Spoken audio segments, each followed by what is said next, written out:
चलिए ध्यान दीजिए, एक क्रॉस बी करने आ गया था ना वो।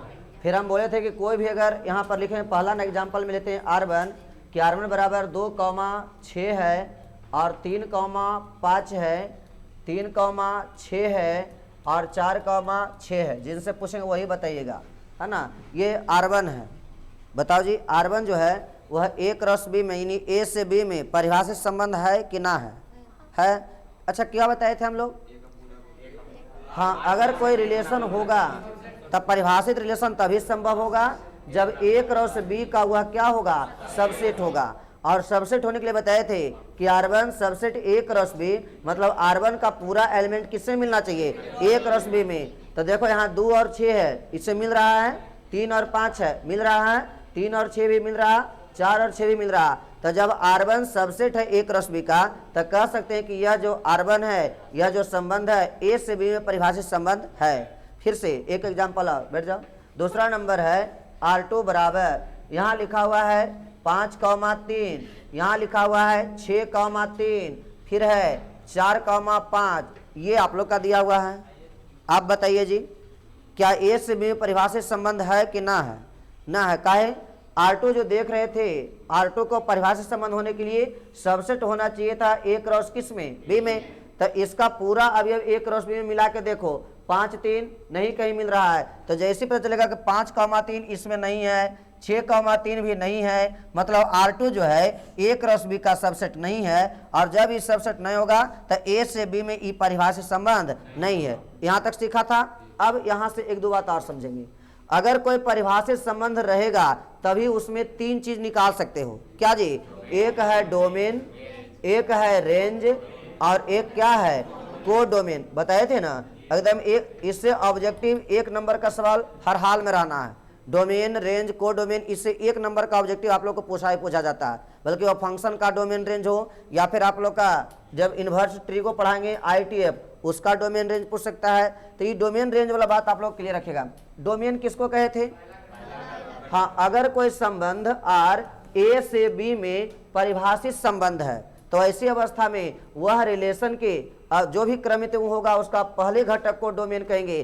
तो अगर A से B में यह रिलेशन परिभाषित संबंध है तो इसके क्रमित का पहला घटक कौन कौन होगा? 2 होगा, 3 होगा, फिर से 3 नहीं देना है, अगला 4 होगा, इसको हम लोग डोमेन कहेंगे। अच्छा, रेंज किसको कहेंगे? तब क्रमित युग्म के दूसरा घटक को। दूसरा घटक 6 है, 6 है, 6 है। तो बहुत बार 6 नहीं लिखना है, केवल 6 है और एक कौन है जी? 5 है। इसको हम लोग कहते हैं रेंज। को डोमेन किसको कहेंगे?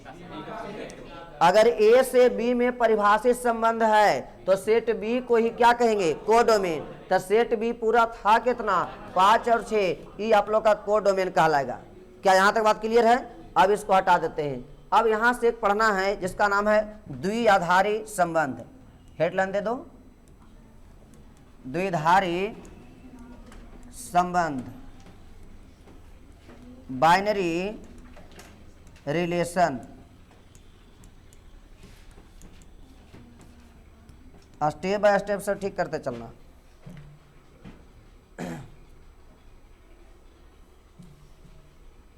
द्विआधारी संबंध, कलम कॉपी रख के एकदम 10-15 मिनट कंप्लीट ध्यान दीजिएगा, तब ये संबंध ठीक होगा। उसके बाद लिखाने में कुछ नहीं, एक लाइन के बाद लिखाने का होता है, लेकिन बाकी समझने का चीज़ है। द्विआधारी संबंध, बाइनरी रिलेशन हो गया। जैसे एग्जाम्पल के थ्रू ही पहले हम चलते हैं। यहाँ वह सेट A का मान दिया हुआ है 3, 4, 5 एंड सेट B बराबर दिया हुआ है यहाँ 2, 1 है, 2 है। इस प्रकार से सेट B का मान लिया गया है 1,2। अच्छा, अगर हम चलेंगे A से B पर संबंध के लिए, एक बात बताओ, जब हम A से B पर संबंध के लिए चलेंगे तो हमें क्या निकालने की जरूरत पड़ेगा? A क्रॉस B की B क्रॉस A। तो A से B में जब संबंध का बात करेंगे तो A क्रॉस B निकालना पड़ेगा। तो A का मान 3, 4, 5 क्रॉस क्या होगा? 1, 2। ऐसा ही ना, जब आप क्रॉस करिएगा तभी गुना करने के लिए सिखाए थे। 3 का गुना 1 से तो 3,1, फिर 3,2, फिर 4,1, फिर 4,2, उसी प्रकार 5,1 और 5,2। क्या ये लाइन क्लियर है? अच्छा, अगर हमको बोलना होगा पहला नंबर, एक दो को यहाँ पर पहले क्वेश्चन पूछ लेते हैं। पहला नंबर देखिए तो R1 बराबर है इस प्रकार से 3,2, 4,1, एक है 4,2, इस प्रकार से। चलिए गेस करिए जी, ये बाइनरी रिलेशन है कि ना है? है। अच्छा, आप लोग को क्या लगता है, बाइनरी रिलेशन है कि ना है?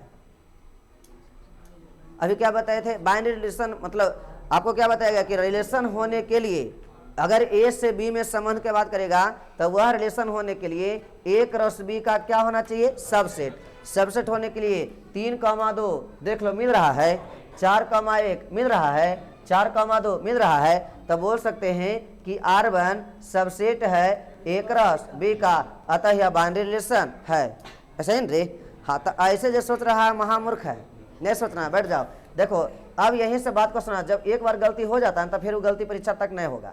बाइनरी रिलेशन के मतलब होता है कि अगर कोई समुच्चय ए है तो ए से ए पर का संबंध ये कहलाता है बाइनरी रिलेशन, बी से बी पर का संबंध ई कहलाता है बाइनरी रिलेशन, सी से सी पर का संबंध ई कहलाता है बाइनरी रिलेशन। माने आपको क्या हम बार बार बता रहे हैं कि अगर कोई सेट ए है तो ए से ए पर का संबंध वो बाइनरी कहलाएगा, कोई सेट बी रहेगा तो बी से बी पर का संबंध ई बाइनरी कहलाएगा, सेट सी रहेगा तो सी से सी पर का संबंध ई बाइनरी कहलाएगा। माने दो अलग अलग सेट नहीं लेना है, ए से बी नहीं होगा, ए से ए पर का संबंध, बी से बी पर का संबंध, सी से सी पर का संबंध, वो जो संबंध होगा वह बाइनरी संबंध कहलाएगा या बाइनरी रिलेशन कहलाएगा। लाइन समझ में आ रहा? अब यहाँ पर से आपको बात समझ में आ गया कि अगर कोई सेट देख रहे हैं कि ए है, अच्छा ए से अगर हम ए के लिए चलेंगे, ए से ए के लिए, तो ए से ए पर के संबंध के लिए हमको ए क्रॉस बी निकालना पड़ेगा कि ए क्रॉस ए निकालना पड़ेगा?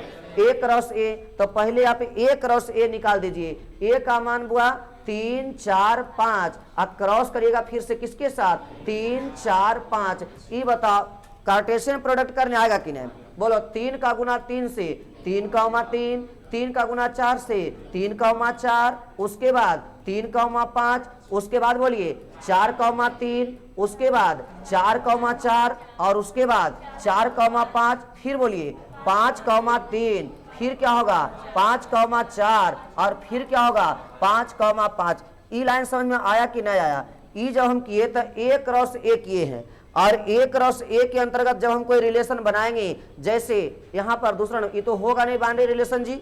हाँ, यहाँ अगर हम लिखते हैं R2 बराबर बोलो 3,3, उसके बाद 3,5, उसके बाद 4,3, ये बताओ क्या ए पर बाइनरी रिलेशन है कि ना है? तो आपको कहना होगा कि R2 को ए पर बाइनरी रिलेशन तभी होगा जब वह सबसेट होगा ए क्रॉस बी का कि ए क्रॉस ए का?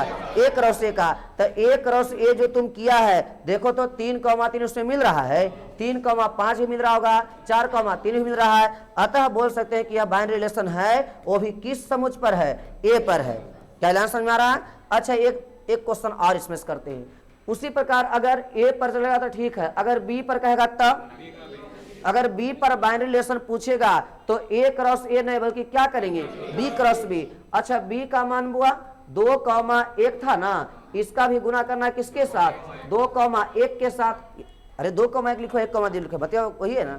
अब देखो करो इसको, 2 को 2 से गुना करेंगे 2,2, 2 को 1 से गुना करेंगे 2,1, उसी प्रकार 1 को 2 से गुना करेंगे 1,2 और 1 को 1 से गुना करेंगे 1,1। अब कहेगा बाइनरी रिलेशन बी पर कोई बताओ, बन सकता है कि नहीं?